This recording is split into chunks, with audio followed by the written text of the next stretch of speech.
Yeah. Especially, I don't want someone like me explaining a flag. I'm like, yeah, up there in the right corner instead of using the terminology like the canton and the fly. And I'm like, in the Yeah. upper right Yeah. corner. I mean, but I like that because it's like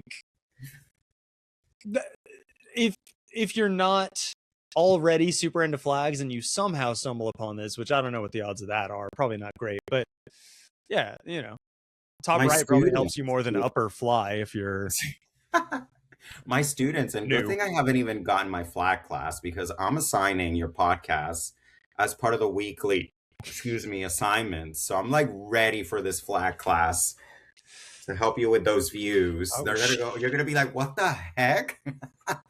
yeah. Why is this old episode getting so many views? Yep. I already have that in mind. I'm like, we're doing weekly flag for content podcasts. Oh shit! I gotta step up my game.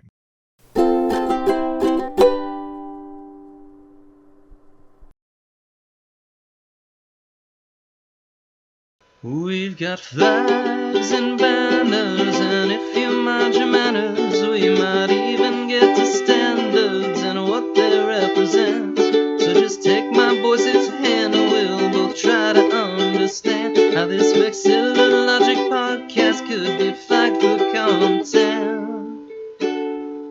Flagged for content. What's up, Vex heads, and welcome to episode 81 of Flagged for Content. In this one, I continue to fail to get my episodes under an hour and a half, but that's okay because this week we've got returning guest Carlos Morales-Ramírez, and I could talk to him and kind of did all day. So this is actually a lot of restraint on my part that you're welcome for. That said, I did speak to him all day, which means for the patrons, there is so much bonus content this week. I think you'll be pretty happy with that membership. There's like 30, almost 40 minutes of stuff that didn't make the edit. and then there's another like almost 40 minutes of a bonus episode.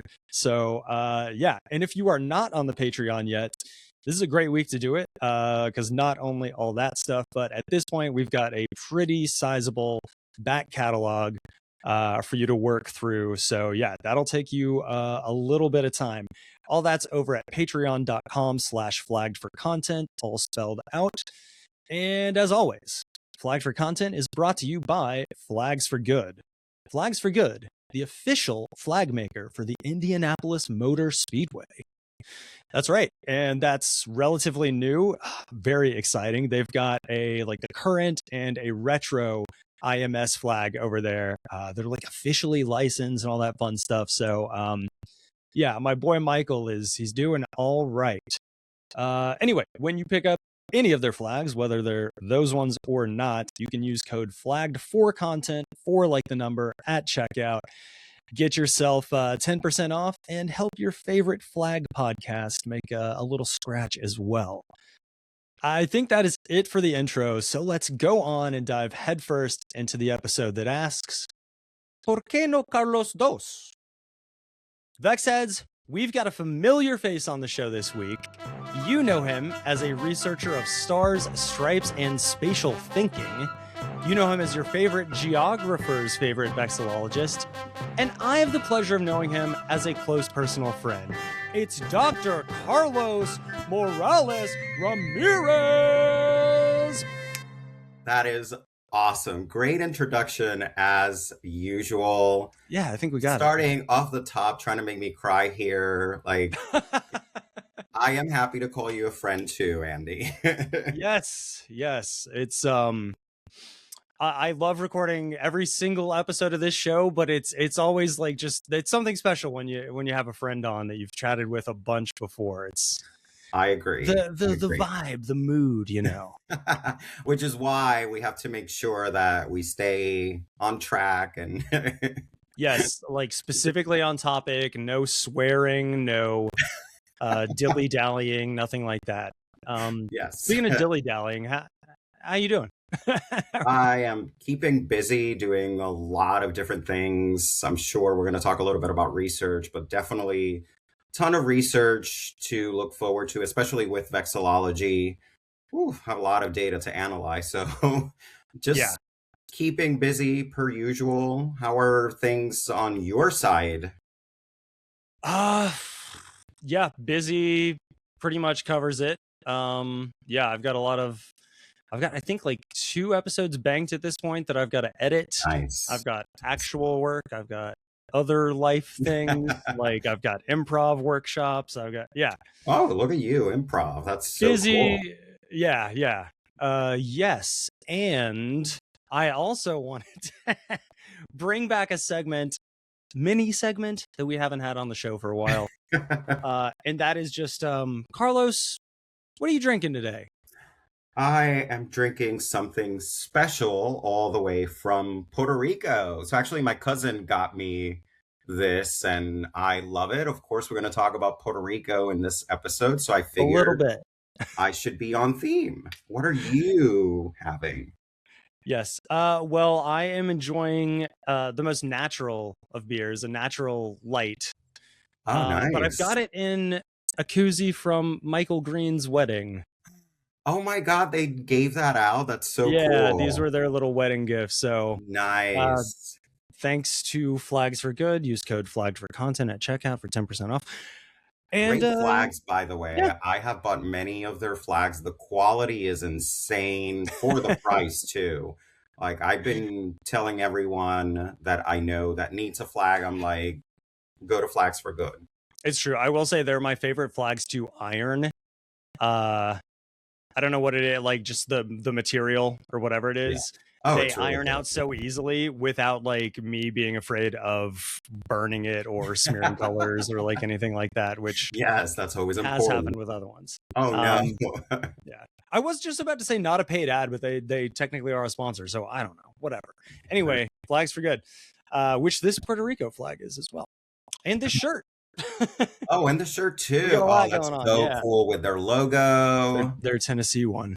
Yes. But yeah, I saw before we started recording for the listeners and viewers on his mug that he's drinking, quote unquote, something from Puerto Rico out of. He's got a little, an amazing little Puerto Rico sticker that's got like, what are those flowers? I don't know. Are those It local to? should be our national flower. I don't know the name in English, but the maga. So, oh wait, here, there you go. Yeah, that's the only reason I brought back the segment is off air. I was like, he's got a Puerto Rico sticker. Let's see what's in there. I have plenty of stickers that I may share throughout the episode. My goodness. Somebody said to me the other day on Discord, like the like Vex had urge to just hoard stickers is unreal. I mean, they're, you know, even non-flag stickers. I don't know what it is, but we like to decorate. Yes. We can say that. Yes. Anyway, enough of that dilly-dallying that I mentioned earlier. Let's let the Vex heads know what's on the flagpole today. And that is, you're going to be shocked. In the first part, we've got our usual over and underrated flags.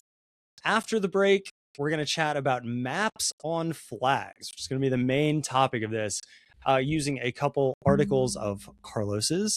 And then in part 3, we're going to take a virtual trip to Puerto Rico and touch on both its flag and some of the exciting, vibrant flags from the barrios over there. So, Carlos, before we get to any of that good stuff, I like to ask my guests, what's one of your favorite flags? Well, I am glad that you asked that. In the previous episode, I shared one of my many favorite flags, but I feel like Previously on Flagged for Content. yes, was it episode 72? Make sure you check that out. Do.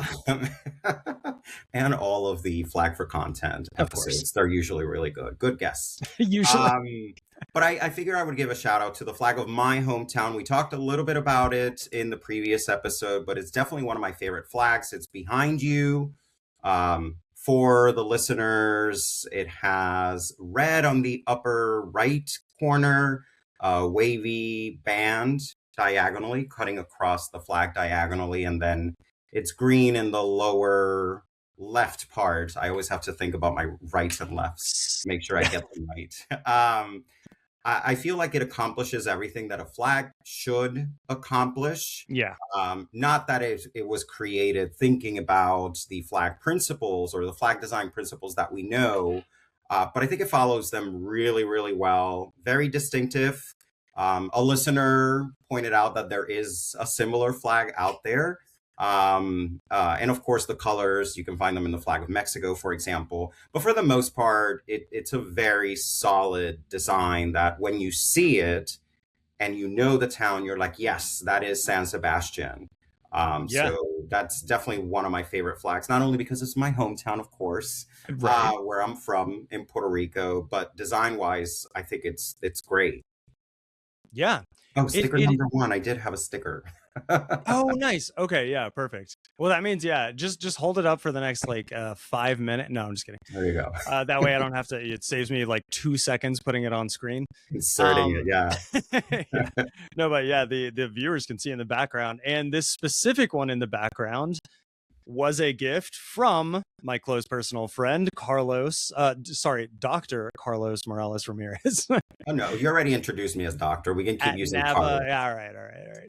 At Nava, what was it, 59? 59, yes. Yep.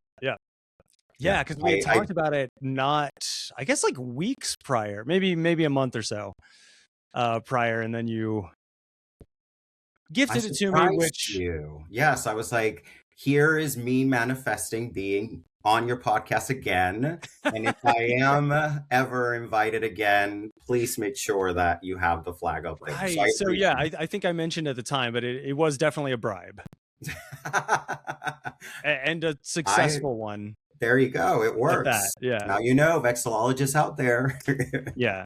Send Andy a flag. Yes, yeah. Hey, that's the ticket on the show.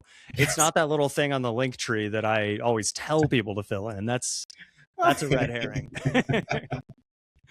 No, yeah. So I totally agree with you. I get why it's one of your favorite flags. If I grew up with this, that's how you get into flags, growing up with good ones. I mean, in most cases. And like you said, it does everything that a flag should do. And it keeps all the rule. It's simple. It keeps the rule of tincture. I know that's heraldry more so than flags, but applies to both. And yeah, it's like I flew it the other day. I need to send you a video of me flying it. I don't know why the hell I didn't. Yes. I had it. It was like, because I was ironing it in advance of this, and I was going through a few of them. Actually, I might even have the video. I'll send it to you later, but it looks gorgeous in the wild. This like wavy pattern here. Oh my God. While the flag is waving, it's like, yo, dog, I heard you like waves. So we put waves on your waves. Oh, they made sure those waves are very visible, because they are waves on flags, and the wave is maybe like two, right? Like two mini waves. San Sebastian said, no, you're going to know that is meant to represent a river, and that's how rivers tend to be. They're not a perfect straight line. Exactly. Yeah. No, it's gorgeous. Yeah, I'll have to send you the video, and I'll probably put it up in the video and in the show notes for the listeners as well. Awesome. Yes. All right. So let's go ahead and get into whatever one you want to go with first out of overrated and underrated. Let's go with overrated. Let's do it. Last time I got controversial, yet still something that other people have said about the overrated flag I discussed last time. This time I was a little bit unsure of which flag to select, because to me, even if a flag has a bad design, or even Maryland that I discuss, like, there's really not an overrated flag unless like it's really, really overused. So for this one, I remember the NAVA survey in which they were ranking, I can't remember if it was city flags in general or just new city flags. I think it was new. Just the new ones? Okay. So. Yeah. Yeah, so it would be the flag of, and correct me if I mispronounce it, Wheeling, West Virginia. As far as I know, it's Wheeling, yeah. Yeah, and it has nothing to do with the design. I think it's a clean design. You have the 3 stripes, 2 blue, the center is white, and then you have the navigational stars instead of a traditional star in that white stripe in the center. which is really cool. I just think the reason why I'm saying it's overrated is because it ranks so high that I was thinking of at least 5 or 6 other flags that should have ranked higher. So that is the only reason why I thought, oh, this is overrated. It was mainly because it ranks so high on that NAVA survey, but it has nothing to do with the design. Like, it's also a relatively new flag, so of course, like, how can you say it's overrated when it hasn't been out there for that long? Yeah, 2018. Yeah, but it's mostly the ranking. I feel like, yes, it should have been towards the top, but not that high. Apologies for to the people from Wheeling, West Virginia. It's a beautiful flag. They don't have internet there, so they can't listen to this.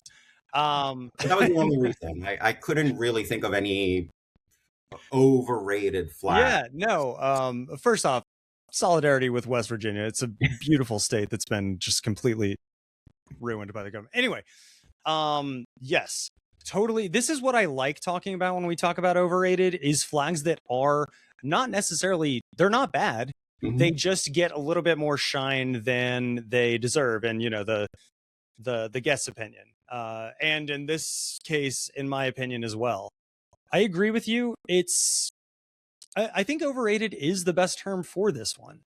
It's not a bad flag. It just doesn't quite deserve that close to the top spot, as you mentioned. Right. Especially, I was thinking, like, if I see it flying out there, it's just going to look like, or in my mind, it's just going to feel like I have seen this flag before. Although I do appreciate that they didn't go with the traditional stars, so that part stands out. But again, if I'm looking at it at the local borough, I'm not going to notice that those are navigational stars and not your traditional stars. Right. I was also thinking about that. I was like, oh, like, yeah, it's a bit not that unique in that sense, but boy, does the symbolism, like, that symbolism is amazing. And I'm not good with symbolism, I forget. But in preparation for this, and as I was thinking about, oh, this is an overrated flag, then I read the symbolism and I was like, now I feel bad that I'm putting it out there. This is a really, really cool symbolism. It's very historic. Yeah. It tells you a lot about the place. But yeah, it's only based on the ranking. Right. This is one that, for the listeners, you can take too much time to go through the whole thing, but it's similar to Chicago's flag, in which case, like, each star represents like kind of a different like event, or like I think in one case like a family from the area, a fort, like here it's Fort Henry, in Chicago it's Fort Dearborn, like very similar in that sense. But it's like, if you put it up next to, say, the flag of Chicago, because I think it's a decent comp anyway, it falls flat for me for sure. I think the stars are a little too, and I don't know, again, not a designer, but they're a little too like busy. Not busy is not the right word, but I almost feel like I would make the outline a little thinner. I think it could be the color too. That yellow or gold that they chose kind of like fades away a little bit. But it needs to be a little darker yellow to stand out on the white. But then maybe it should have had like a black outline, maybe. Yeah, I get what you're saying. Fill in those little triangles like within the stars. Yeah. Do you think this one got such high ratings because it is literally a 5-star flag?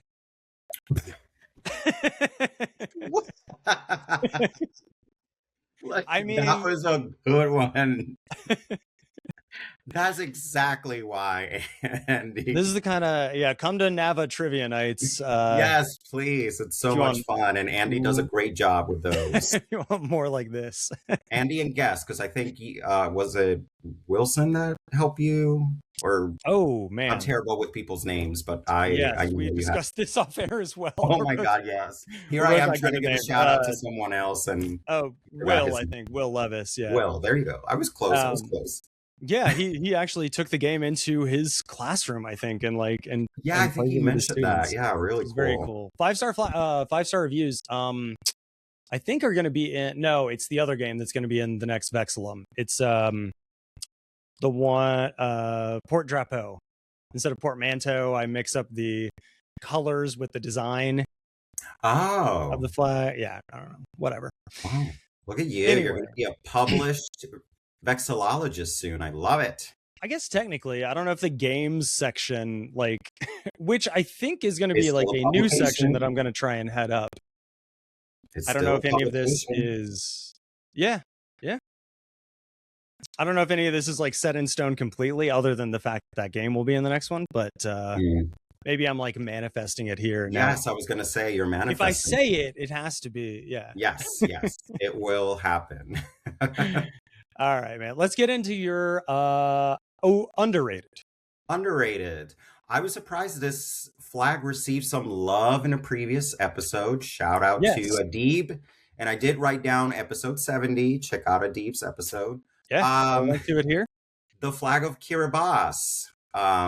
This is probably one of those flags that I could say got me into flags. Although, like I said in the previous episode, like any flag got me into flags. I feel like I was already born with that gene of loving flags. Yes. Yeah.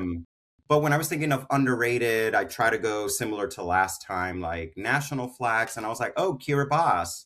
Especially if you think about it, the design, some people might say it's a little bit busy. You know, it has the bird, it has the sun, it has waves. It does have yellow and white. Different colors. So yeah, I feel like some people might see it and be like, oh, it's a little bit busy. But it has some of the elements that I like. I think I mentioned this in our previous podcast. Wow, I'm really promoting that episode. But I do like animals on flags. Part of my specialty in geography is biogeography, so studying the distribution of plants and animals. So anything with an animal like will get my attention. And then I wrote a short piece about wavy bands many years ago in the Vexillo tabloid, which is the publication of the Portland Flag Association. Okay. So I do like wavy bands, of course. Yeah, I mean, comes from my love of the flag of San Sebastian. I was gonna say, yeah. So that's why I feel like I wanted to shout out Kiribati as an underrated flag. It is definitely an underrated flag. I haven't thought about it so much since. I don't know if you ever watched or interacted with on social media Flag Session, but they were a couple from Dave's from New Zealand. Tracy, his wife, was from the UK but moved to New Zealand, and they had like a lot of flag content on social media in the early days when I was getting started, like 2022, somewhere around there. And they would always talk about how beautiful the flag of Kiribati is because it is basically. Oh, yeah. Yes. It just like, it breaks a couple rules, the tincture thing, I guess. And it's, as you mentioned, a little bit complicated, but it like also paints a scene. Yes.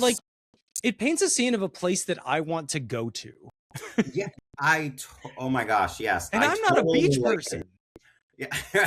Like, that's exactly how I feel too. Like I have obviously never been there. It is on my list. Eventually I'll get there. I know it's a little bit tricky to get there from the US. Like it's probably like 4 flights or 5. Probably, yeah. But yes, it kind of like paints a picture.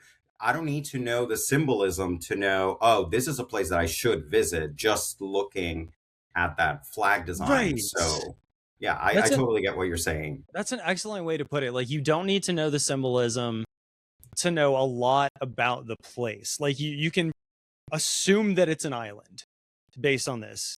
You can assume, I don't know. I guess I thought I had more things you could assume, like, within that. But just the image itself, the flag gives you an image of the place. Painting it in a way that, I don't know, I guess we each come to on our own, and I can't really, may not translate into this, but yeah, I've always thought it was beautiful. I don't know what it is about like a 1-to-2 ratio on a flag. I do love a longer flag like that.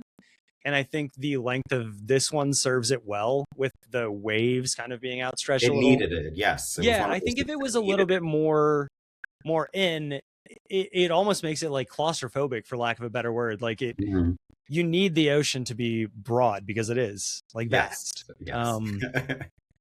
Yeah. This is a good one. I love the colors. I love the look of it. And even without knowing the symbolism, like, yeah, chef's kiss. We're going to Kiribati. You know what? ICV 42. Let's make it happen. Oh my God. Yeah. I don't know. I made a number because I think they're in the late 30s, right? It's like ICV I have 36. no idea. But yeah, ICV 42. Come on, Andy. Let's put that ICV together. Yes. Let's get I don't know if Kiribati has the infrastructure for all us flag nerds, but I think how many of us will make it, because it's probably going to be super expensive just to get there.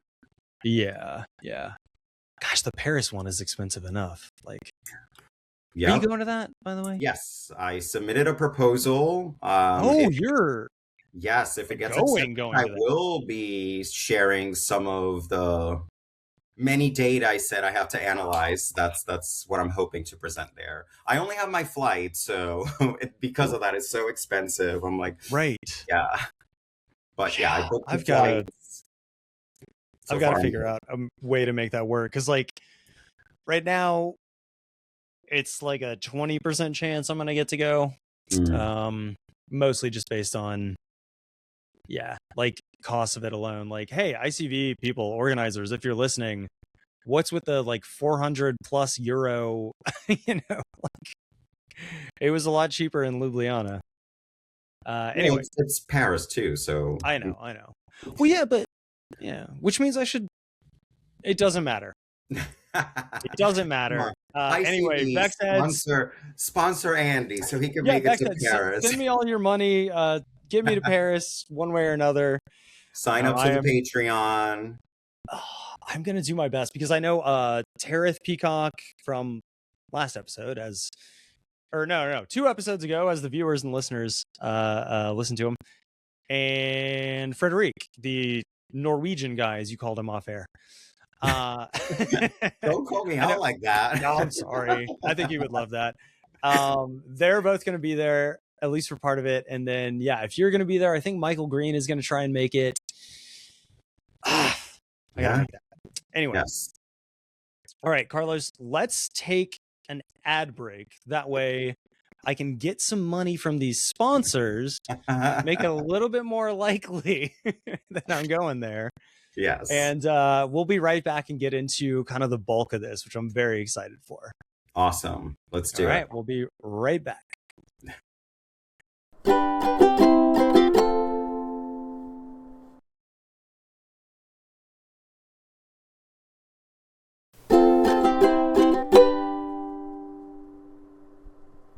All right, Vexheads, we are back with the main part of the episode here with he told me not to say doctor again, so I won't say doctor for a third time, doctor. But Carlos Morales-Ramírez, and we're going to be talking mostly about geography on flags, which actually, Carlos, if we could take like one step back from that and give us kind of your background in what you do with flags in general. Yes, for sure. So I am an assistant professor of geography at Westchester University in Pennsylvania.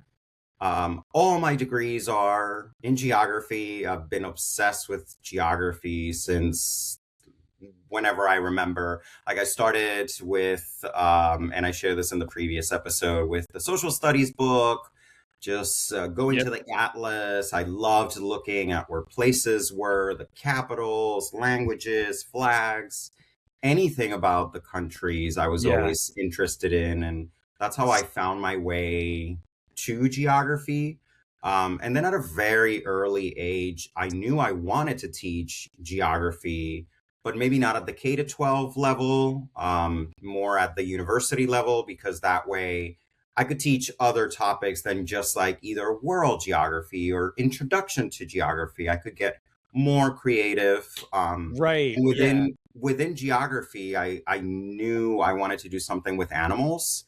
But I always say I'm not smart enough to be a zoologist or a vet. So I'm like, I can still study animals from the geographic perspective.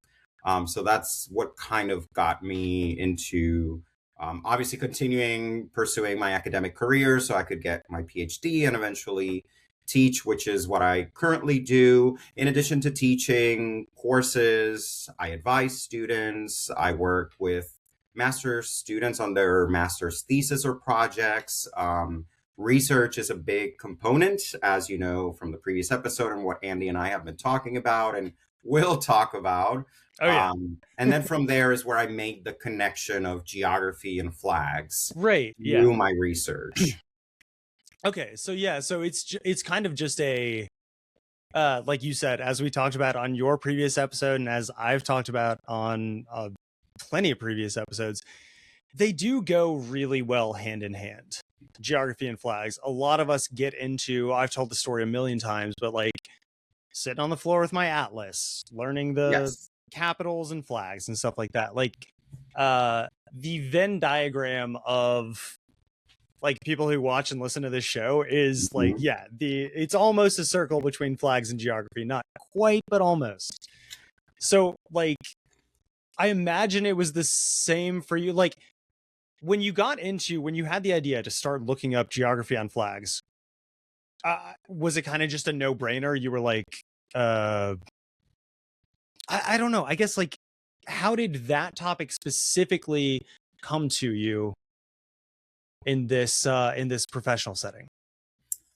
Yeah, like you said, I think the connection there is obvious. When I learned that there were people doing a study on flags, which was in my early 20s, although I'm still 25. Yep, same. I was like, ooh, vexillology, people are studying flags. And then I was like, oh, I'm a geographer. And I know from looking at the flags of the towns in Puerto Rico that there is a lot of geography on them. So I feel like it was that, obviously my preparation, my preparation in geography, and then my love for flags and knowing that people were doing research, that I was like, ooh, let me start thinking about ways of doing research with geography and flags. And then being also exposed to all of those beautiful flags from the towns of Puerto Rico, like the town of Rio Grande has the Puerto Rican parrot on it, which is an endemic bird of the island. I wrote a short piece also in the Vexilloid tabloid. I was like, that's geography, because you can learn about endemism through flags. Right. Yeah. The wavy bands is not present just in the flag of San Sebastian. We have other flags that incorporate that as well. And it's like, oh, you can learn more about the rivers of those towns. We also have flags that have indigenous symbols, so symbols of the Taino people of Puerto Rico. So I was like, oh, that's also a connection back to the history of the island. So all of those things really align well when I found out about vexillology and the fact that we can study flags. So it was a very easy connection to make there. And my first ever publication, like on a scientific peer-reviewed journal, was about how can we teach these geographic elements that flags exhibit. I don't think I did a great job, and the writing is terrible, but I'm still proud of that publication. But it was basically looking at that, like how can you study climatology by looking at flags that have some kind of climate-related symbolism? How can you study geomorphology? We know that there are flags that have mountains on them. And then also looking at the more social side, like how can we study cultures, religion, because all of those elements really are already present in flags. Right. So yeah, just really like getting micro with the elements on any given flag, like whether it's Dominica that's got like the parrot or the bird or whatever on it, like that. I bet in a lot of cases, flags like that or historical flags can probably tell you, I mean, as we always say on the show, flags tell a story, but like can tell you, I guess, what was the most important thing at any given time. Yes. Or what was very important, in a sense. And okay. And just edit back in. Carlos just blew my mind. I totally lost my point. So, well, good thing you didn't read the article, because then you would have been like, ooh, he researches what? You can tell the evolution of a researcher by looking at their publications. Oh, I'm sure. Not to say that I'm a lot better, but right. It is a lot better than that You first can publication. probably just look at the abstracts alone and like plot them in order. You're like, whoa. Speaking of, all right, so let's go ahead and get into the articles and your, like, not just your findings on this, but like what you were trying to, like, what the questions were, what the prompts were in the first place. Where would you like to start with that? I mean, we were talking about geography and its connection to vexillology, which of course brings us to maps because Yes. although many people think that's all we do, we study the capitals or, we just make maps. Of course, geographers do a lot more than that, but maps are really important, not only Yeah. to our discipline, to That's many cartographers disciplines. that do that. Yes. Cartography and maps are important in every discipline, especially as you're doing research. You need to show your study site, right? So you need to have maps. So that was an easy transition for me to get into after I did the whole research on seeing geographic elements on flags. I then wanted to really, really get specific. That's why I wrote short pieces, as I said, about the Puerto Rican parrot on that flag. Yeah. I wrote another article on the provincial flags of Papua New Guinea because they also have a lot of animals on them.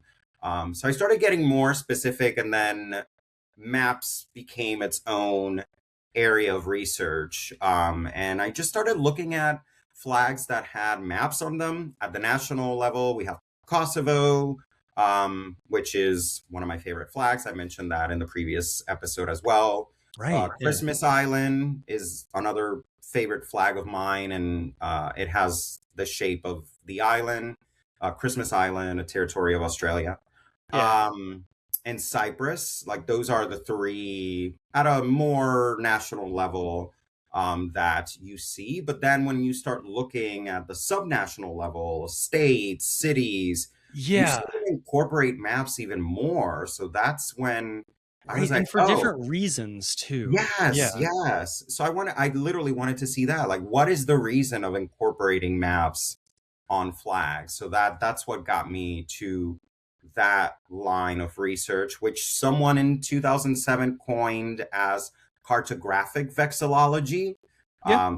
Do you remember the last name is White? I cannot remember the first name, but I have cited this I researcher. see them cited here. Yeah. Yes, I have. I White have with cited a Y. Yeah. Yes, with a Y. We also had Ted K's son present. I think it was at an ICV that he presented about maps on flags. But I wanted to take it a step further and see like what is the reasoning and how obviously I can incorporate that into geography because I'm sure there's a geographic reason for that. Right. And how you can. So were you trying to incorporate it into a class as well, like into a curriculum, or was this more just kind of like for your own research? A little bit of both. At that time, when I did the first research on cartographic vexillology, Yeah. I was doing my PhD in Singapore, and I actually proposed a guest lecture to one of Yes, the this one professors was. because it fit their class. Their class was called, I think, Seeing the World Through Maps, which is the title of my second paper. I love that title so much that I used it again. I think that was the title Yeah, of it the is. I've got course. it up. Yeah, so I made it a guest lecture, and it was talking about maps on flags and what are some of the reasons why certain places use maps on flags. And that first research that I did find out that at the subnational level, it seems like the map is used for location purposes, for Yes. you to know where these places are, which makes a lot of sense because this could be a village in a remote area in Ohio that we're just like, yeah, I don't know. Like, unless you've been there, you don't know. So I like that. Although the designs were a little bit busy, they don't follow good flag design principles. I like that they were at least pointing you to where within a specific area you were going to find that place. Yeah.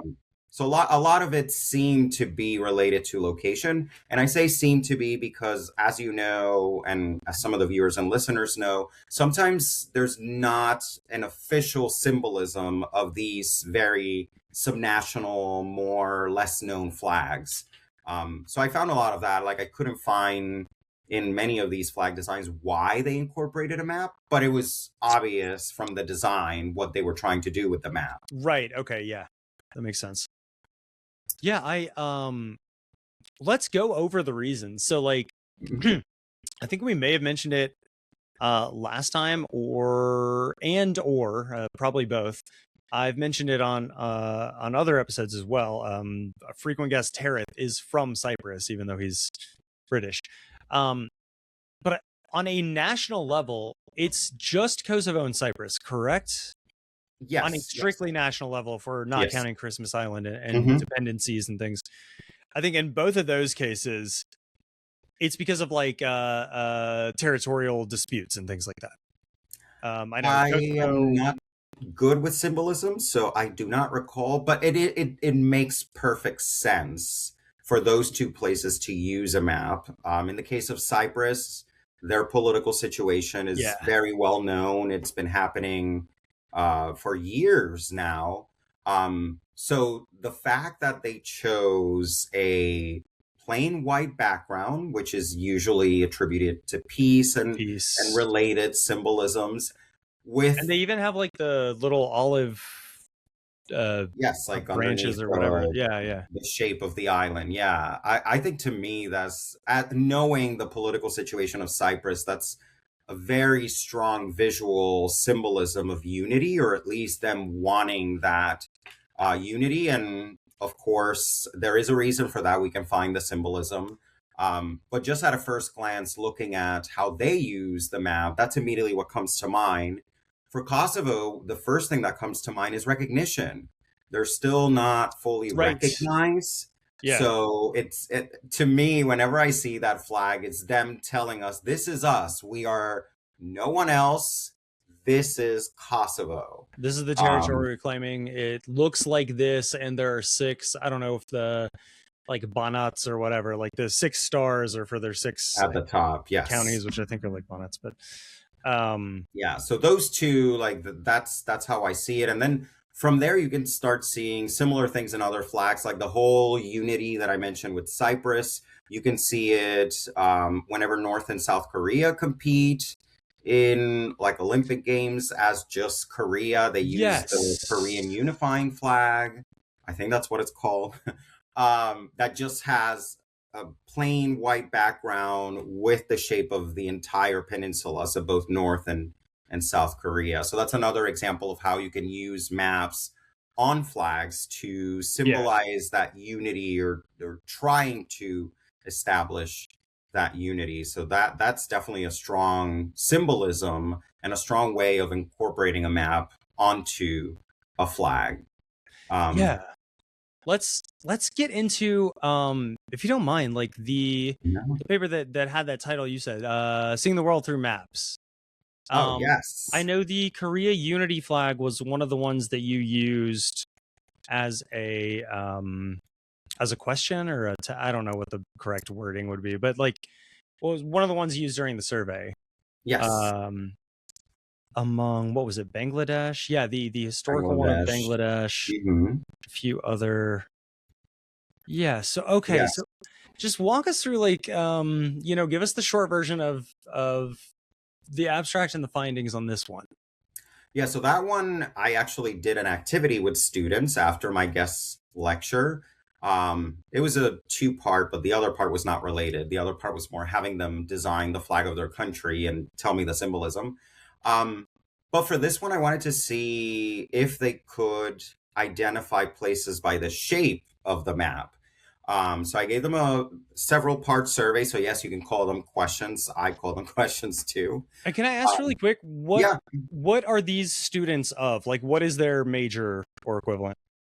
So they are part of a gen ed course. So they're coming from all over the university. This course, gotcha. Seeing the World Through Map, was a general education course. Okay, and did you choose that specifically for, I guess, the obvious reason of it kind of, just it was going to be a little bit hard as a PhD student to do it in any class. Sure. And to get approval for this, whenever you're doing research with humans, you need to get approval. at the university level, all universities, or at least to my knowledge, all universities should have what they call an internal review board, or Mhm. IRB. That's going to review what you're going to do to make sure that your research follows ethical guidelines. Right. So to make sure I got this approved quickly and there were no questions, I purposely chose this course for that reason, because otherwise, like, Okay. Yeah. I would have loved to do this with little kids, because when you think about spatial thinking, that's very prevalent from an early age. So I would have loved to do it with little kids, but that requires parent permission. I would have liked to open it up to the entire university, but then that IRB board needs to review your flyer. If you're doing an email, your email. So it was just a lot easier to say, I'm going to do it in this class because they're talking about maps. It's a lot. I was just curious if, like, as far as if there was any, I don't know if bias is the right word, like bias in a sense of if these students were kind of predisposed toward knowing more about geography or flags or whatever. But from the sound of it, we're kind of coming from just like a neutral, these are just the people that chose to participate. Absolutely, yes. Okay. And the course itself does not teach them specifics about cartography or geography. It's literally like a survey of topics using maps. Like, my topic or my guest lecture became a topic. There was one week where we were doing cartographic vexillology. But they were also doing like maps of tourism, maps of biodiversity. So it was not a fully cartography course. It was literally like a survey of maps. Gotcha. But as with any research, there's always bias. Of course, when you see all of this, it screams bias. Well, I was just curious, like, for convenience purposes, like I just had to choose it. I was just curious what pool of students we were pulling from. But anyway, okay. So let's go into it itself. Yes. So I gave the students a multiple part survey. The survey was asking them different things. So the first part was just asking them identify these Southeast Asian countries by the shape. That was really fun. Of course, they all got Singapore right. Singapore was one of them, and they are mostly from Singapore. Indonesia and the Philippines are easy because they're archipelagos. I was going to say, they're definitely easier and tougher. Yeah, so those were not necessarily vexillology related, but I wanted to have a map component.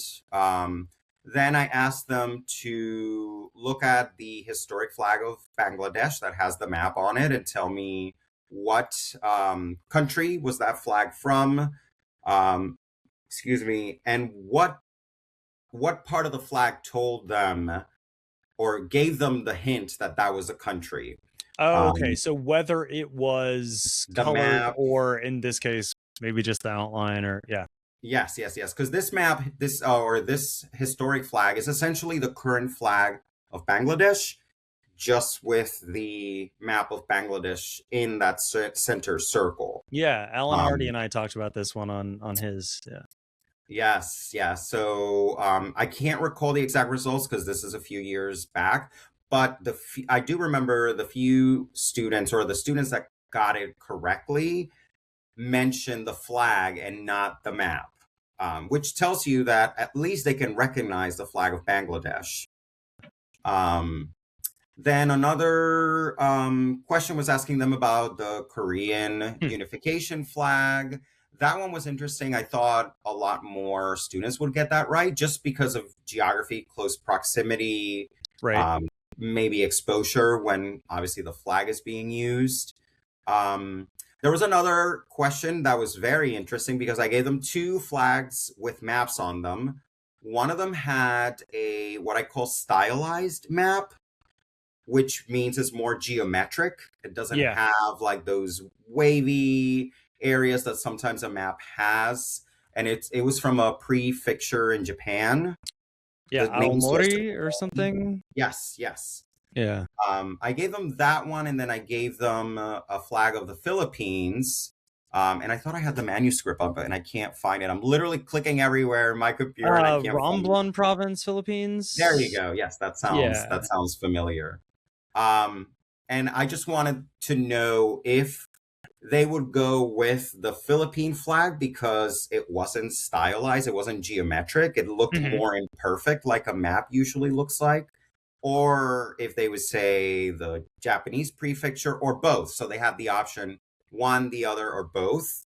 Um, if I recall correctly, the majority of them went with the Philippines flag, which I was expecting because, again, the other one was more geometric. So it doesn't scream, Well, oh, that's a map. the question was just which of these has a map on it? Yes. And they had Okay. to say option A, option B, or both. Right. Yeah, I could forgive them for thinking that because the one on the prefecture, the Japanese prefecture, like is very stylized. Yes. And if you are knowledgeable about the Japanese flags, a lot of them have just like a plain background with just a center Yeah, or a yeah. symbol in the center. So you could think, oh, those are mountains, or that could be I anything would that's have part of the thought that was Japanese something culture. else. It looks like a Yeah. couple nuclear reactors and a giant axe. Seriously, for viewers, I'll put it on the screen. Yeah. No, I like that flag. I mean, any No, I flags don't. with maps. Yeah, And then the final question just gave them a bunch of subnational flags and just asked students, um, why do you think the map is being used? This was my way of validating that other research I did years prior, in which I said they're using maps to show the location of places. Um, and surprisingly, a lot of the students mentioned that. They said it looks like it's pointing to the location of that place. yeah. So again, it helped me validate my own research, but also kind of give a little bit of meaning to some of these subnational flags that perhaps don't have that symbolism written somewhere. Maybe it is somewhere, but it's not easily accessible. At least we know, well, some of these examples are trying to highlight where that place is. So there are many ways of doing this. So one example is the flag of Redford Township, Michigan. I really like this one because it has the map of Michigan in the center, and then the township is kind of like coming out. Yeah, I see what you mean. Okay, yeah. I'll put that in Yeah. the show notes and on the screen for the viewers. But yeah, it's like Yeah. that, like God, I don't even know what you call that graphically, but like looks like it's like zooming it like whoosh, like right I toward you. know, and I know that also has a name, and when we're creating maps, that's called something when you do that to a map, and now I'm blanking on the word too. Oh, their police badge has the same thing, Oh, that's but cool. So it's maybe in it is red, their which seal. makes sense for Redford.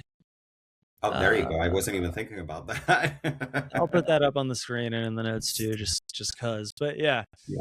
Yeah, so that one is interesting. You do have examples of flags that take the shape of either the state or the township and then color in the shape of that other city or village. But I think the Yeah. most common one is the one in which they have a map and then they use a symbol to point at where that place is located. And that could be like Orange Walk, Belize uses a star. Plymouth, Okay, yeah. Indiana I was uses a gonna ask star. what you find is like the most common way to like denote that. Like I figure, at least here in the US anyway, it's probably like a 5-pointed star. I know Yes, I've seen that more on like bumper stickers than, necessarily flags and stuff. But yeah, usually it's the star in the little corner of the state where you are. where that place is located. Yeah. Yeah. But you've seen Um, like star, just outline of the county in general. What else have you seen to denote that, well, if the anything? the odd example I don't know here what would you would. be the village of Mayo in Canada. That one uses a heart to point out where it's located. So Oh, I thought that was pretty cool. that And I is don't, actually more bumper sticker branded than anything I said.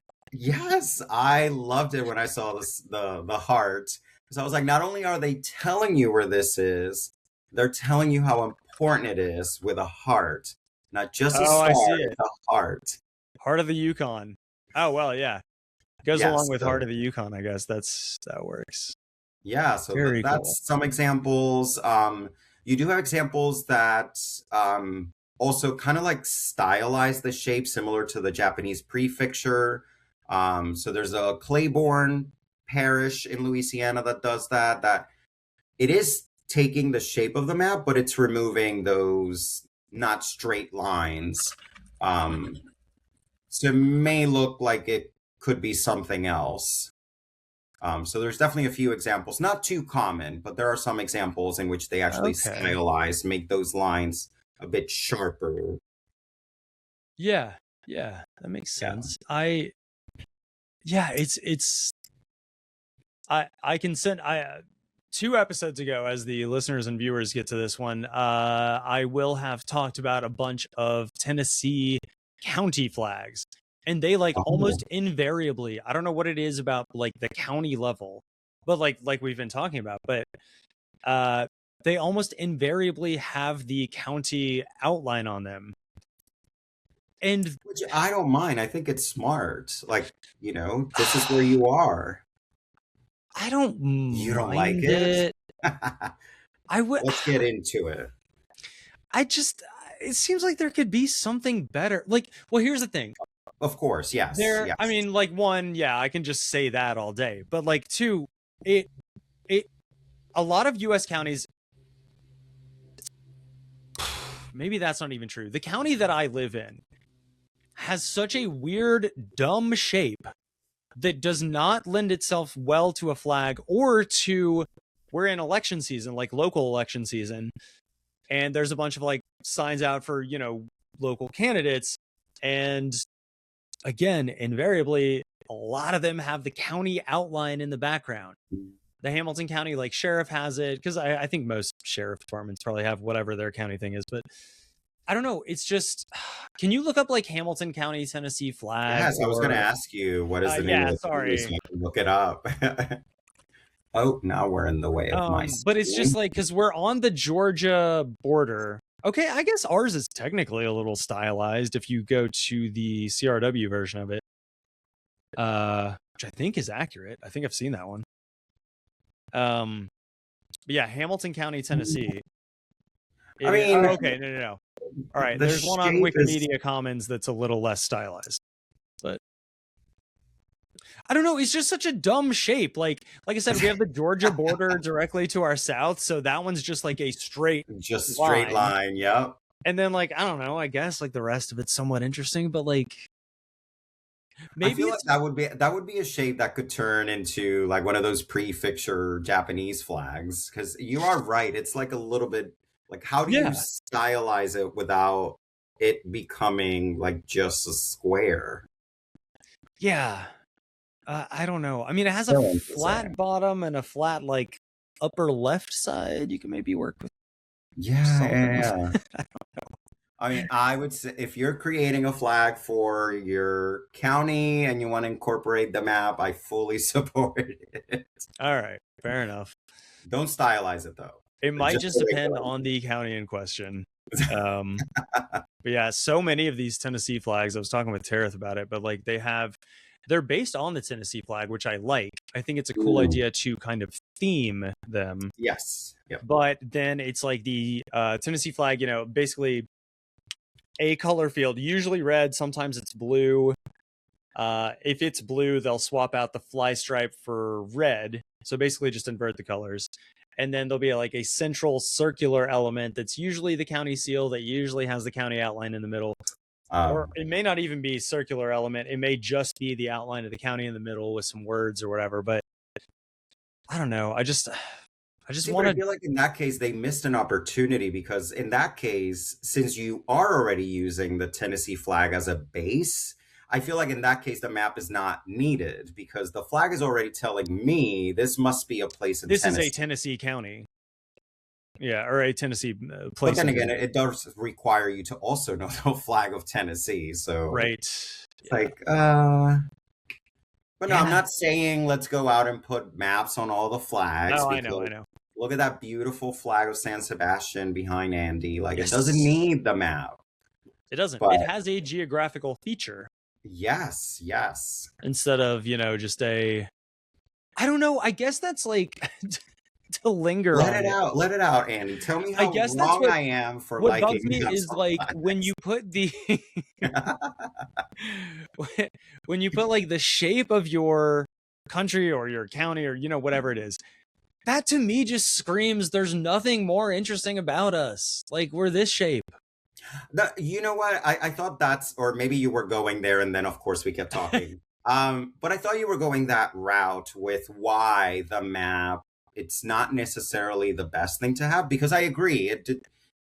Out of everything that you can think of, this tells me like we have nothing more than just where we're located. So I get what you're saying in that sense, because it is true. Like ideally you want that wavy band to show that awesome river that gives you a lot of resources. Just like one more thing. Just like, yeah. Like, I think honestly, that's why the national ones work a little bit for me. They're not, I don't love Kosovo or as much as you do, but the flag. Wow, we're getting shady here. No. I'm kidding.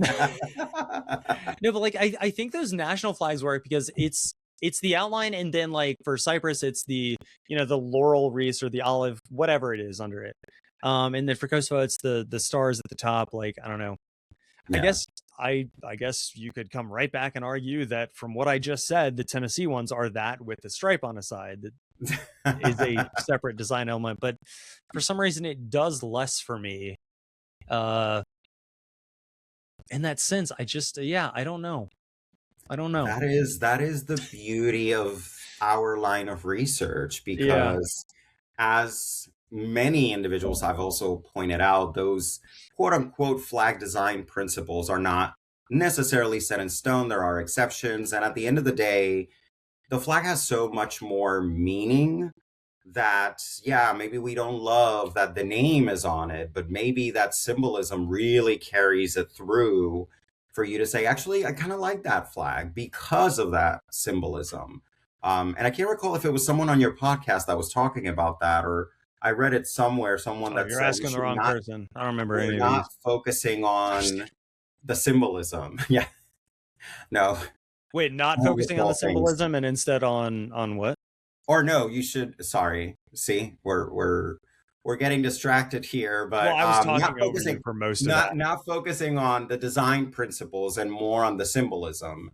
And that's why even on Ted K's compilation of good flag, back flag, you have those exceptions because there are designs that work.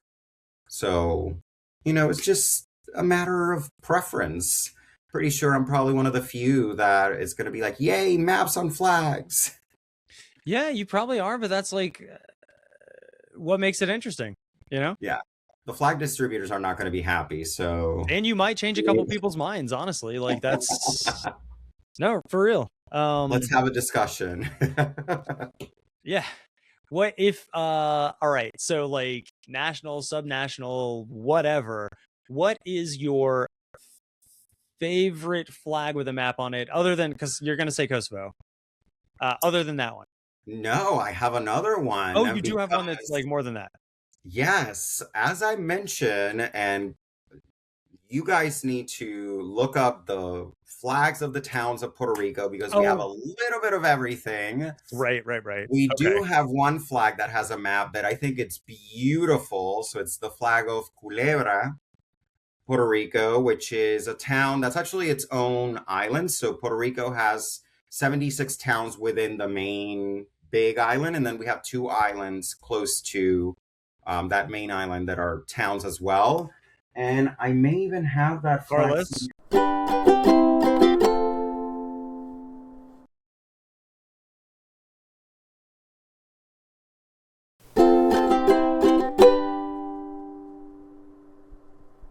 And we are back here for part 3. We're going to talk a bit about the Puerto Rican flag and some flags of Puerto Rico. Let me just, Carlos, could you unfreeze? Oh, okay, yes. Great. Okay, I just want to get him booted back up. And yeah, we can start. We can start where we were about to, or we can start at a bit more macro level and go with the Puerto Rico. What do you prefer? Let's keep the conversation going. I'll be quick with that one so we can move into flowing. Next section, since I froze. Yeah, sorry about that, by the way. We're having way too much fun. Fun with, oh, no, wait, maybe that's copywritten. We can't say that. Flagged for content. Thank you. Yes. All right. So before you froze, or as you froze, I should say, you were reaching for the flag of, I think it was Culebra, or Yes. Okay. Yeah, so we were talking about other maps with flags, or flags with maps. Either way. Um, outside of Kosovo, and honestly, this is another flag that's one of my favorites.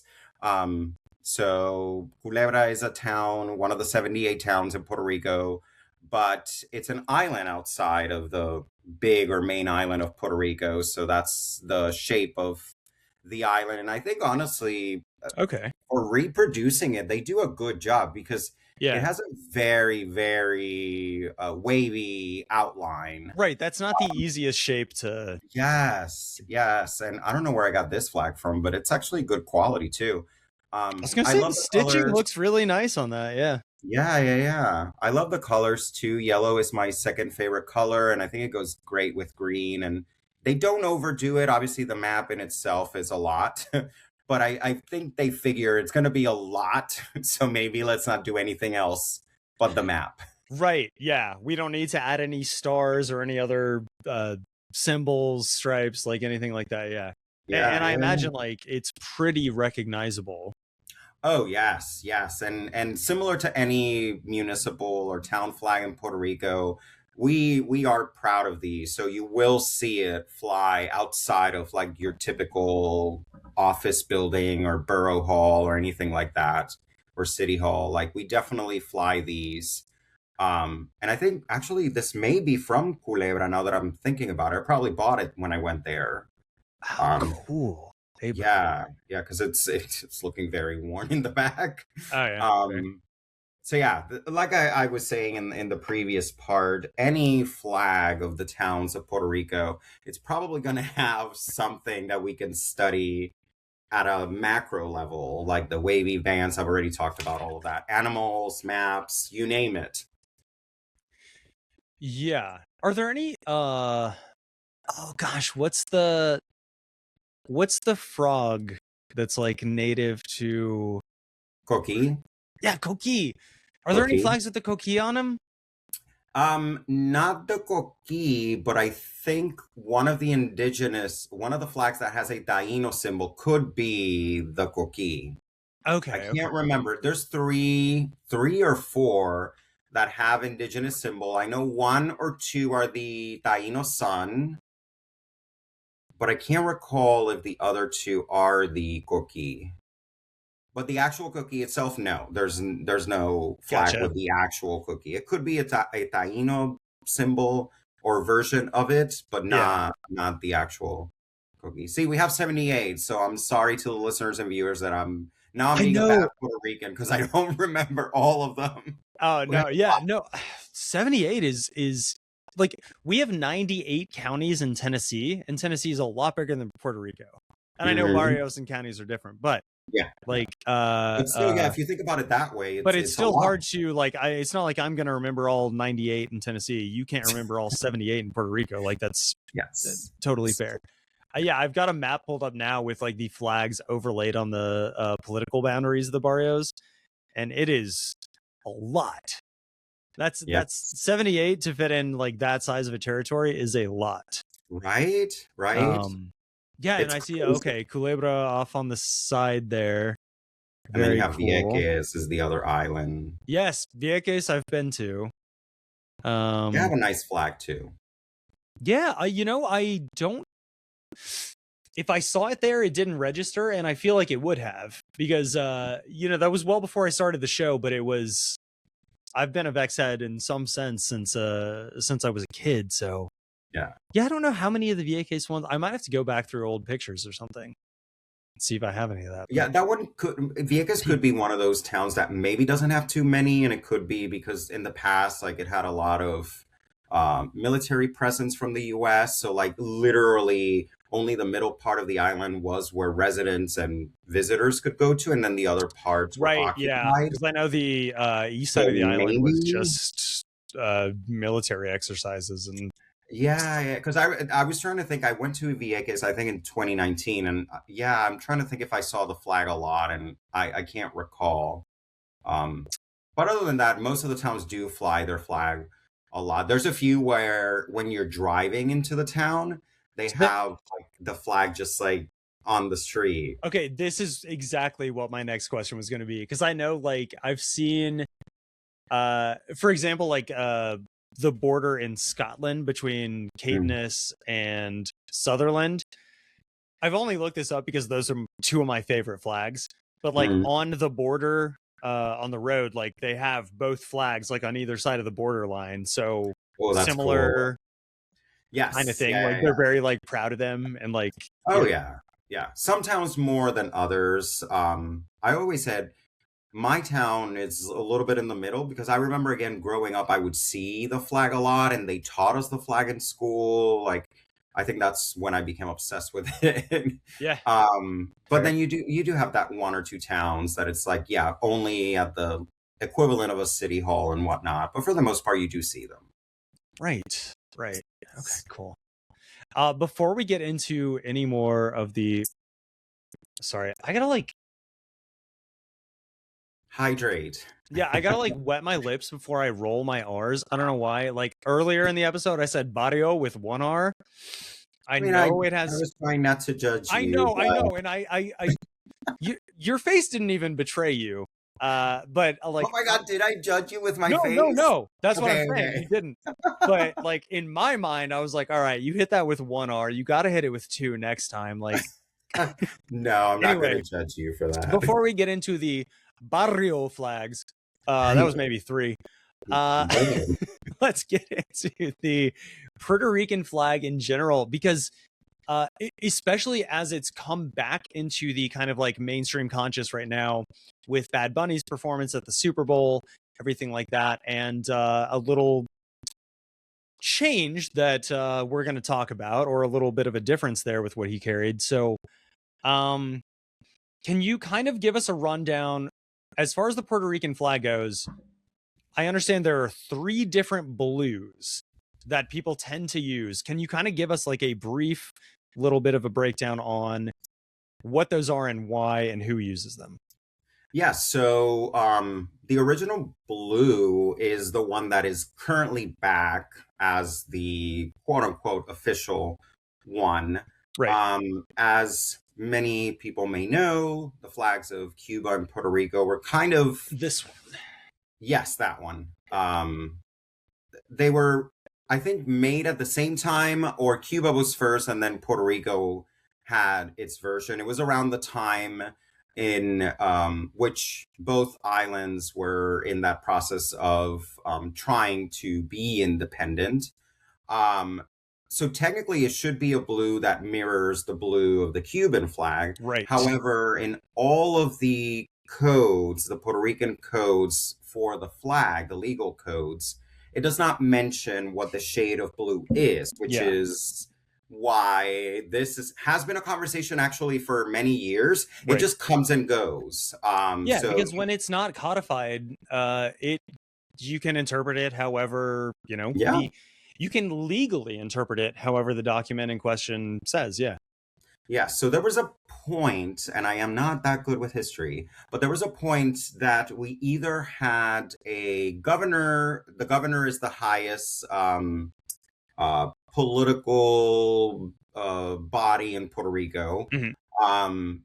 I think it was either a governor that was pro statehood, pro Puerto Rico becoming part of the United States as a state, that was Mhm. elected or was about to get elected, that the dark blue comes into play Right. because it was Okay. trying to mirror the blue of the flag of the United States. Yeah. So yeah, the specific time, The I can't recall if it federal was blue or before. whatever it is. Yes, For the yes. I can't listeners, yeah, recall if just yeah, picture US state flag colors, a picture the little US darker blue. flag, yes. Yep. And then I think at that time was when the conversation started happening again. And it wasn't until 1995 when the current governor at that point said, no, this is the blue, which is the blue that we see now that Andy held on the flag that it does go back to the original blue, the original flag. I can't recall when the light blue came into effect, but it started to become a symbol for people wanting Puerto Rico to become independent. Right. So that's why nowadays you have the correct blue, the quote unquote correct blue. The code still doesn't say what the correct blue should be, but that should be the correct one. And then you have the darker blue that now gets associated with individuals or entities that are pro statehood.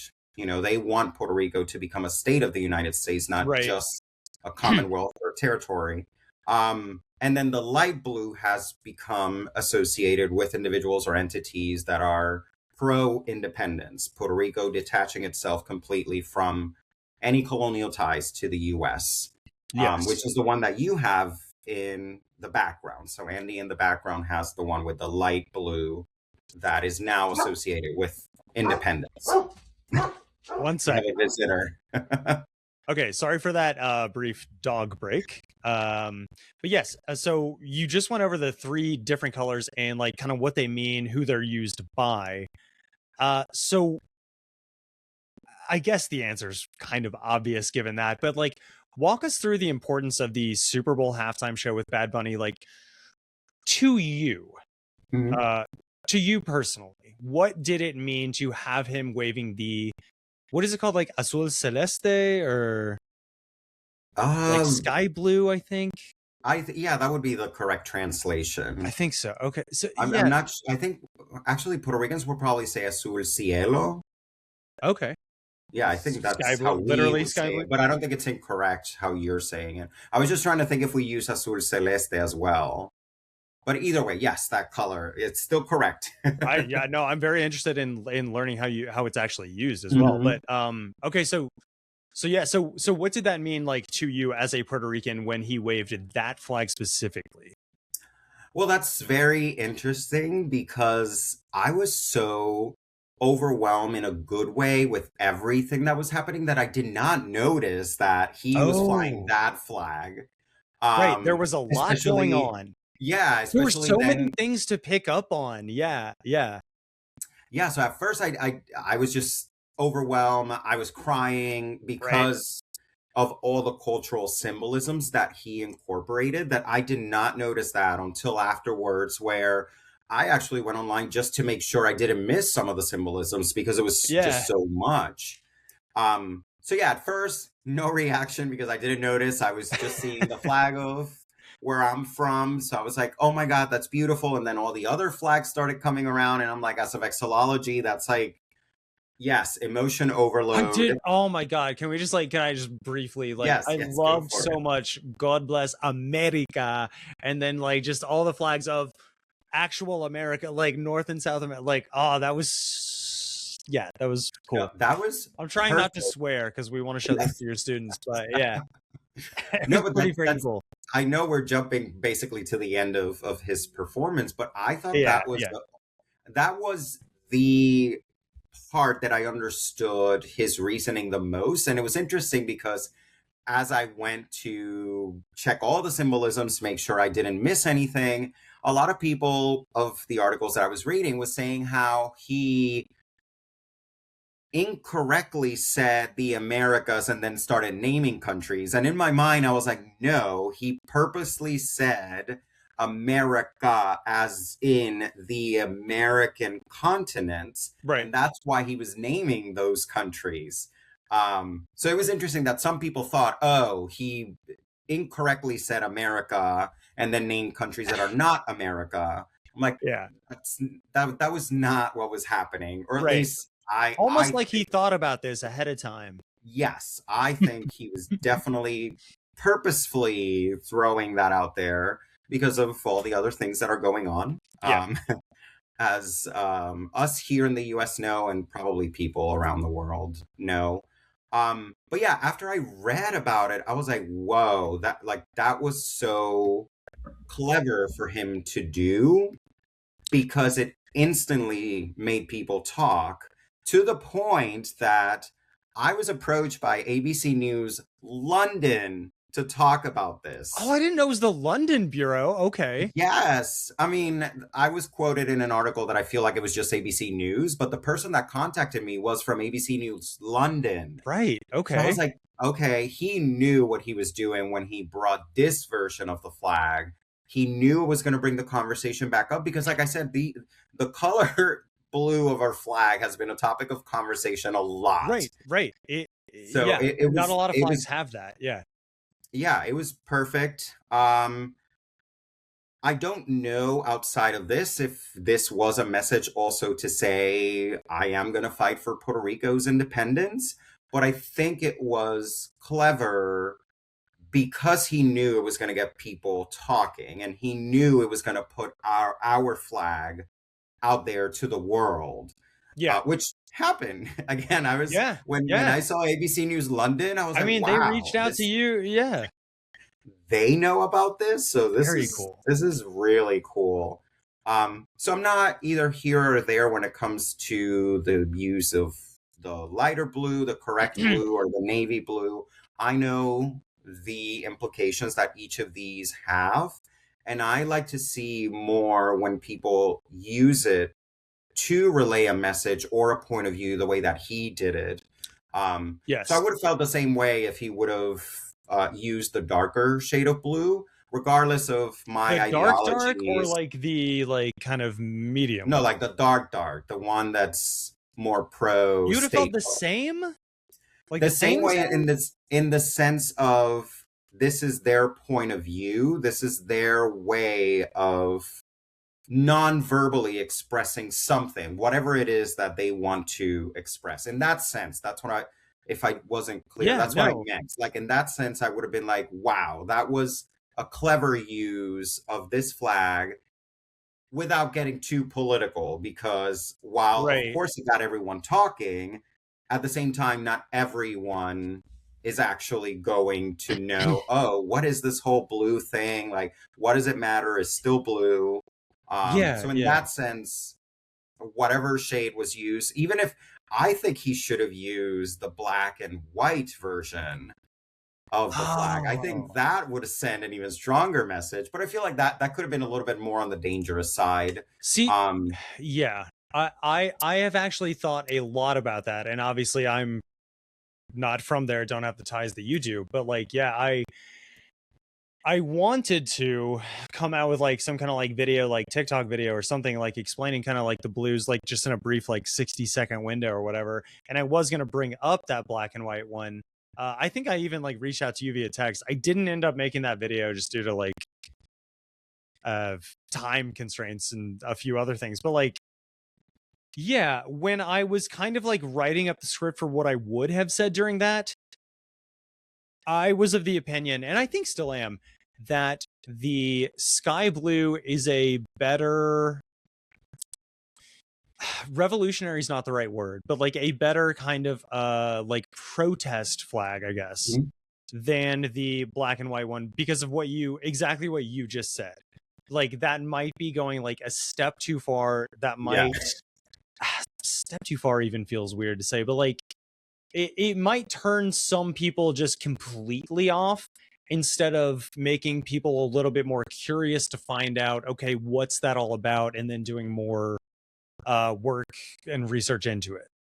No, absolutely. And I think, and that's why I like that he used this one, because it got people talking, but more about how does that fit as a whole within all the cultural symbolisms that he was putting out there. So yeah, the black and white, while if that was his purpose to express a message of resistance or political anger, obviously the black and white variant would have been like the message to send. Yeah. He was smart and he was clever on why he should use this one in particular, because it could mean a lot of different things. Like we know it now like more as, oh, maybe he wants independence for Puerto Rico, but maybe that's not the message that he was trying to send. So it's like it was a good choice. I appreciated it. Yeah, I did too. And I think like one of the things that I wrote up in that script for what I was going to say during that was like, I think like it's a difference between like, the sky blue one is just more optimistic. It's more just like, here's what we're fighting for instead of like, here's what we're fighting against type thing. And I know like both are very valid, like as flags and as ideas. So I don't want to like, denigrate one over the other, but like, I think like just in the sense of what he was doing and everything, and like getting like American, like again, writ large American pride out there, the sky blue was, it's just so, just by nature of it being sky blue too, it's just so optimistic about the future. Whereas the black and white one, I know I'm saying exactly what you said, but like, yeah, it sends kind of it sends a darker message, a similar message, but a different kind of like framing around it or something. Yeah, and I feel like and that's why I was saying that maybe his intention was not to be pro-independence, but more so also, as you were saying that, it reminded me that when you see all the flags together, the use of that light blue could also make sure that you're recognizing Puerto Rico as part of the American continents and not just a part of the US. It's like it makes that clear distinction that while, yes, we are a territory of the United States, we are still our own people, our own individuals. We have our own culture, which is a lot of also what he does in this recent album. And he sang a lot of those songs. Yeah. Because a lot of those songs are about embracing the Puerto Rican culture and embracing all of those things that make us Puerto Rican. So that's another reason why I think it was clever to use this shade of the flag outside of the political stuff, of course. Right. Because even when Ricky Martin perform a part of one of his songs, I was like, that could have been another opportunity to have the flag somewhere, because the song that Ricky Martin sang is called "What Happened to Hawaii," and a lot of the lyric of that song is Bad Bunny saying, "I don't want us what happened to Hawaii to happen to Puerto Rico through what Hawaii went," discussing how, of course, like becoming a state makes us lose our culture, our language, which is technically not our language either, but the language that we have been speaking for many, many years at this point, and it changes our identity. So that's why this flag, going back to it as a whole, I think it just went well with all the cultural symbolisms that he was trying to achieve, or at least I think he was trying to achieve. It was perfect. Yeah. No notes. Look at us talking about Bad Bunny now in a flag. I know, right? Like, but this is why we're talking about it, because how powerful flags are when it comes to sending a message. He didn't have to use words. And again, we don't know, and I know now I'm repeating myself, but we don't know if his message was, "I'm pro-independence, F you, USA," or if it was just like, this is who we are, this is our identity, and I am purposely choosing this color to show that we are not a commonwealth, we're not going to be a state. I get it, we cannot remove ourselves from this political situation, but we are our own people. Right. Yeah. I even like, so that was Sunday. I do improv workshops on Tuesdays, and I came into like the way we open all of our improv workshops, or a lot of them, is like just like kind of a check-in on how everyone's doing. And I was just like bubbling over. I was like, I'm doing great. I don't know if y'all saw the halftime show, but flags were heavily featured in it. And all my like improv troupe knows, like, or the people at the workshop know that I've got the flags, like that I do this and all that. And I was like, it is a great time to be a flag nerd. He's bringing out all these flags, tons of them. There's like, like this sky blue thing. There's little Easter eggs here and there. Like, it's just a great time to be a flag nerd. Pretty simply put, like, Yeah, they're in the cultural consciousness. I think more than, well, I haven't been alive forever, but I more so than at any other point in my life that I can think of. So, I don't know if No, that's absolutely. No, I think, big and you sample. have a That's point. a small sample size since we're both 25, right? But uh, Yes, yes. but take what you can. I think it may have to do with the accessibility that we also have now to Yes. communications through social media and other venues. Is the information is just more easily accessible, so Yeah. it makes it a lot easier for flags to be front and center. Yeah. But Yeah, no, I think so. I agree too. Again, I didn't notice the specific flag that he had, but just Right. seeing all of them, I was just like, whoa, like this is great. Yeah. There were some interesting ones. There were plenty of territories in there. Oh yes, yes. Yeah, there was a lot. There were All some right. missing, but we're not going to go through that. Yeah, that's what I was was thinking too. We know, but he was also smart. He was like, I get it. I'm in the US, so you guys are going to hate me for doing this. So the flag of the US was close enough to the front. Yeah. Canada as well. Notice that. Yeah. Notice both of those. Oh yeah, I was like, he knows what he's doing. Like, or his people, whoever put that together. Shout out to you. Great job. Exactly. None of this is an accident. Yes. All right. Well, I think we might have to save the barrios for the Patreon. Let's do it. Because we are about at time here. Carlos, is there anywhere people can hear more, find more, follow you, enroll at Westchester University, yes, in the geography and take planning your classes. department. Yeah. What do you got to plug, basically? Well, similar, I think, to last time. I don't think I use my social media to promote my research, unless it's something like this. Of course, I'm going to post that there. Make sure you check out the podcast. Mostly wrestling stuff, otherwise, yeah. Yes, or just wrestling, watching food. wrestling stuff. Food. Yes. Oh yeah. Yeah, it's award season, so like the last award show is happening tomorrow. Well, we're recording this. Yes, it will happen. So by the time this goes live on YouTube and everywhere else, the award season will finally be over. But yeah, that's what I take my social media for.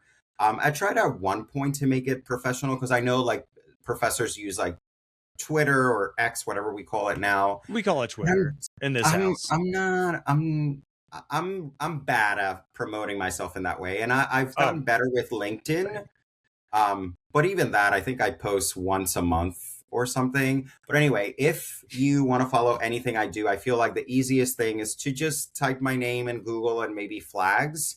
I do have, like I said at the beginning of the show, a lot of data that I have to analyze for some research that I did, which I think it's going to turn out into a handful of research papers. Yeah. If you do find any of my research out there and it's behind a paywall, please send me an email. Last time I asked you to share it, so I was going to say, or you can find my website directly linked to Westchester University, not my personal website, but my website at Westchester University. My email's there, and if there's ever an article that's behind a paywall, for the most part, they give us a copy. So reach out.